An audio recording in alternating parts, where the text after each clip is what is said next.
Good morning, everyone. Kris here with Inspired Energy, and joining me again, Hartwell. Good morning, Hartwell. Good morning, Kris. Good morning, everyone. So, we've been covering the Ring of Union. Can you just remind us a little bit about what the Ring of Union is before we start getting into it? The Ring of Union is gene key 4, 7, 29, and 59. And really, these all have a lot to do with human relationships and our journey around some of the most intimate relationships of our life. So that's the overall theme. We'll say more at the end, but yeah, Mhm. that's what's going on. So, well, let's dive right in then. How about 29? We covered 4 and 7 last week. So, let's have a dive in with 29. To all those who are regular listeners, I hope you have your chart. Follow along. Look at these gene keys when they come up for you. I'm finding myself very, I don't know, is triggered the right word? By this group. I have 3 of the 4 of them, so that could be why. But Well, you're curious like a kitty, so as soon as something applies to your chart, you tend to dive into it. So, well, also it hits you more, right? I yeah. mean, these are our easiest access into the energies that we share with the Mhm. collective. And the 29 is all about the journey from half-heartedness to devotion via the way of commitment. And this is a sacral plexus one. It's in the sacral center. Mhm. Um, so half heart, this is a theme for me, even though I don't have this one. It's like, wow, why is that seeming so relevant? But this is our lack of trust in our own desire. Um, so when we desire something, we often talk ourselves out of it. Mhm. There's this sense of, oh, should I desire that? Is that good to desire? I want incredibly random hot sex. Is that an okay desire? Whatever it is, right? We're taught by some of our belief systems and even our religions to distrust our desires. Mhm. Sometimes And it's the work, right? Like for me, because you said I have 29, sometimes it's like, oh my God, that's so much work. I don't want to put that much effort into it. Sometimes it's that. But I okay, find with the half-heartedness, it's not even whether I, believe that I can do it or not. It's just like, oh, really? I'm just tired, right? right. Yeah, So are you saying that some of the things you truly desire, you have that sense of feeling tired about? yeah. Like Okay. it's just too much work to attain them sometimes. Yes. Yeah, And like I and it, mean, yeah. and our mind gets in there too, right? It Mm-hmm. says, oh, is this going to be worth the effort? It's like, do I really want to do this? Oh, Mm-hmm. I'd really rather not have the desire to be the whatever it is because it'll take so much work. Yeah. Well, it's like, so part of mine is like, I think I'm supposed to have a leadership role, right? So sometimes I find myself like, oh, I just want to be responsible for myself. I don't want to be responsible for all these other people.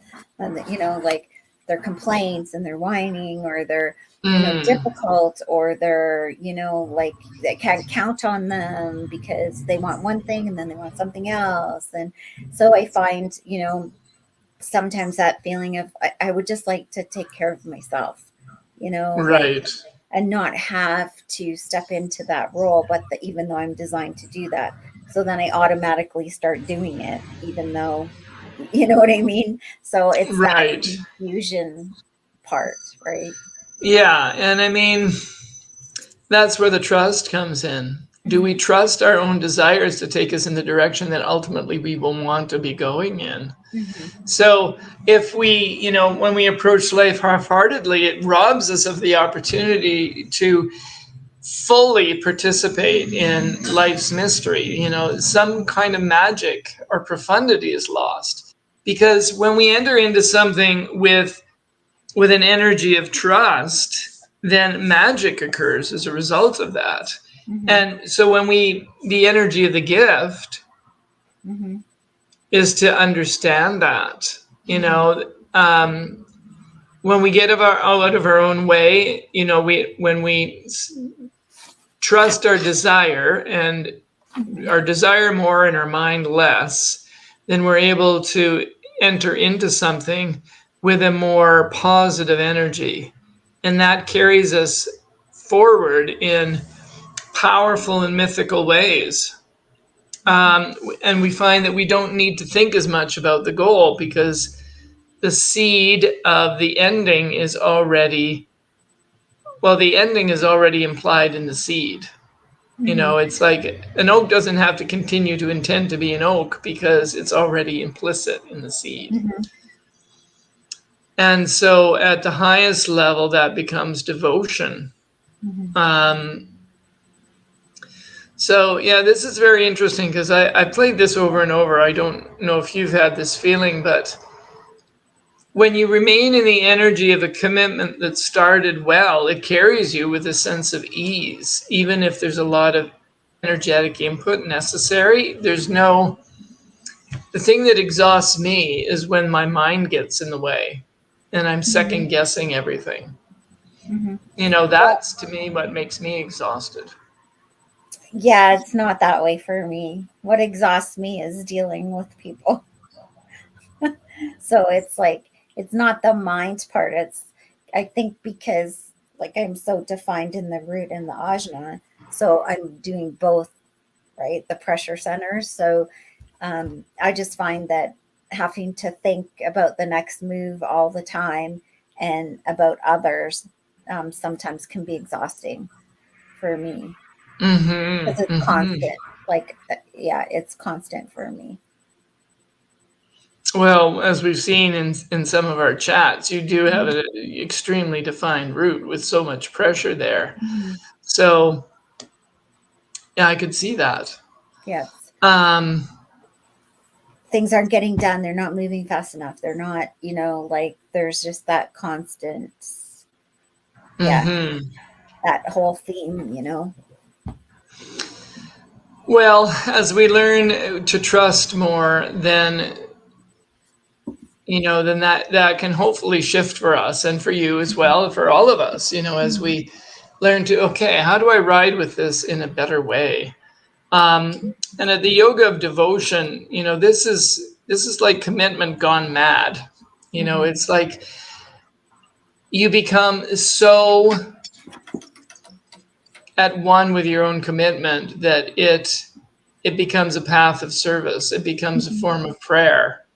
Right. Um, and then we have the ability, tantra and tantra, which has to do with the way that we use our energies in a very simplistic sense, Mhm. um, is about letting life take us wherever it wants to. It's about Mhm. being surrendered to life. Mhm. So yeah, there's a lot in that to unpack. Um,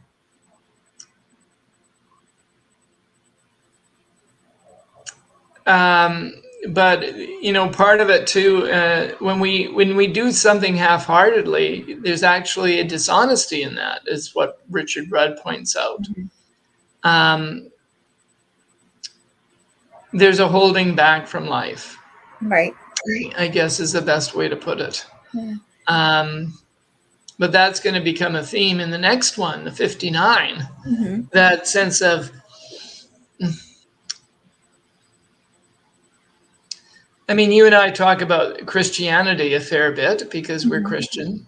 And, there's this sense of how is it that we are not fulfilling our potential? I mean, this is something that comes up for me. How am I not fulfilling my potential? Mhm. Um, how am I not being, how am I not cooperating with God's will for me? Mhm. Um, and I find that there's a lot coming up for me around these two, around that. Um, so with 59, here the journey is from dishonesty to transparency via the way of intimacy. And this gene key has to do with the sex organs. Mhm. So the 59 is all about sex and reproduction. And we are driven by our genes to reproduce, a lot of us, especially the generators, to form connections between each other. But Richard Rudd points out, and I don't know, I want to hear what you think about this, Kris. He says that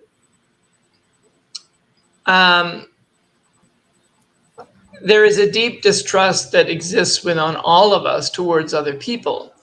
And he brings up, he offers a way of kind of feeling into that for yourself. So for instance, if you're entirely by yourself and you have that experience, something shifts when somebody else comes into the same room with you. And he says, there's a basic distrust. The difference is this basic distrust and fear we have of each other that arises even with people that we love and feel intimate with. And this is a genetic programming. And he says that all sexual attraction arises out of a subtle sense of fear. What do you think about that? I don't know about that. I wouldn't say that I think survival does, but I don't think sex does. Yeah, that's, to me, doesn't go together, because I would think it would draw you to them, not. Well, he says that's where the spark is. The spark lies in that sort of like, I'm going to take a chance and explore this person, even though, I'm hesitant. Yeah. Something. I mean, there's something in that feels true to me, and yet it's like, whoa, that's an interesting idea. I haven't thought about that before. But he says, that fear, that innate distrust, creates a genetic dishonesty within us, because there's part of us that holds back, and that dishonesty is genetic. We're programmed to keep something of ourselves hidden from the other. Although that's not the same as conscious dishonesty. It's a subtle withholding. And,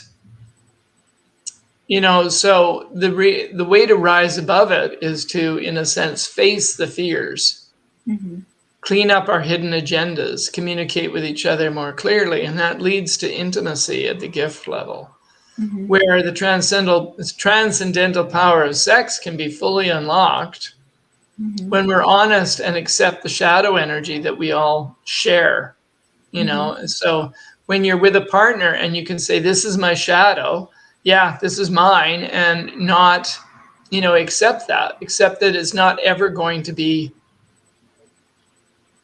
accepted as a given, rather than trying to fix the other person or fix ourselves. Right. Then something wild and untamable breaks free, which produces, in a sense, that third thing. There's that idea that we can be more than the sum of our parts, right? That when two people come together, something extra can exist there. And the potential lies for us to meet each other and almost like share or merge our awareness with each other. This is what intimacy is. Well, then that's where co-creation comes from, right? Sure. And even, at the two energies, right? Yeah. And I mean, the highest level of co-creation of children as well. And then the highest level, it becomes transparency, where we go beyond the duality of male and female and semen and egg. And we get to this place where all barriers are broken down, because the 59 is about breaking through barriers that stand in the way of union. And this is where there lies the potential for us to understand that there is no inside and outside. So if you and I are relating, you're outside of me, and I'm inside of myself, so to speak. But at the gift or Siddhic level, we begin to realize there is no separation between me and other people. There is no inside and outside to life. Right. And so that's kind of a crazy thought. Well, that goes back to we all are one, or we are all children of God, or like whatever religion or teaching you want to go to. That's it. Is that we are each other, right? And we are Yes. mirrors for each other.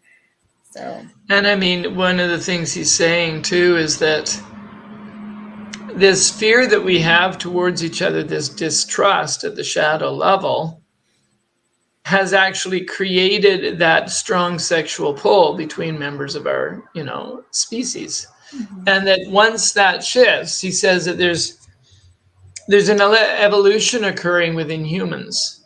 Mm-hmm. And the evolution is, in the coming centuries, fear is going to be bred out of humans. We won't be afraid anymore. Mm-hmm. And part of what will happen as a result of that is it'll transform our relationships. Mm-hmm. And we will move towards being more of an androgynous species than being polarized into this male and female energy. We'll become more androgynous. An interesting thought. Yeah. So with that, how about we tell everybody what codon ring we're going to be exploring next week? Next week is called the Ring of Alchemy, made up of 4 gene keys, the 6, the 40, the 47, and the 64. Mm-hmm. But let me summarize this ring of union that we're leaving. We've examined a lot about how the patterns in our human relationships, and the transformation of those relationships begins with forgiveness, which was gate 4, which, in rising to that level or understanding that energy, we begin to use relationships as a mirror. And then we discover the true aura of virtue, which is 7, that begins to repair the world. And we learn how to pour ourselves out into the world in service to others and in service to individuals. And as we recognize the divine source that exists in everyone, then devotion arises, opening the doorway to transparency, which is the 59. And that's where that sense of other, myself and other, me and you, inside and outside, begins to collapse, and it opens us up to a potential for relating to each other in a much different way. Okay, so now do you want to move on to next week so we can wrap things up? Yeah, next week is the Ring of Alchemy, as I said. Mm-hmm. Do you have any last thoughts? I do not. We're a little over today, so I'm going to let everybody know that we enjoy having you here.